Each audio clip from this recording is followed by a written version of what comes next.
So bago tayo magsimula guys, make sure nakapalo ka na sa akin. So para na rin na dumami ang aking followers. So ito guys, manlinis talaga to ng sapatos. So let's go! Foam siya. Yan. Sprayan lang natin siya ng maigi.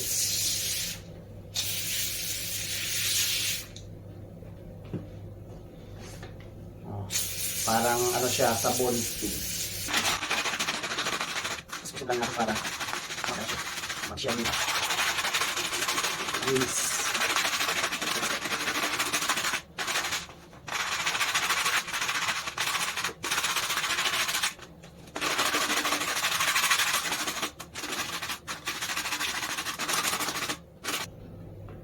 At ito.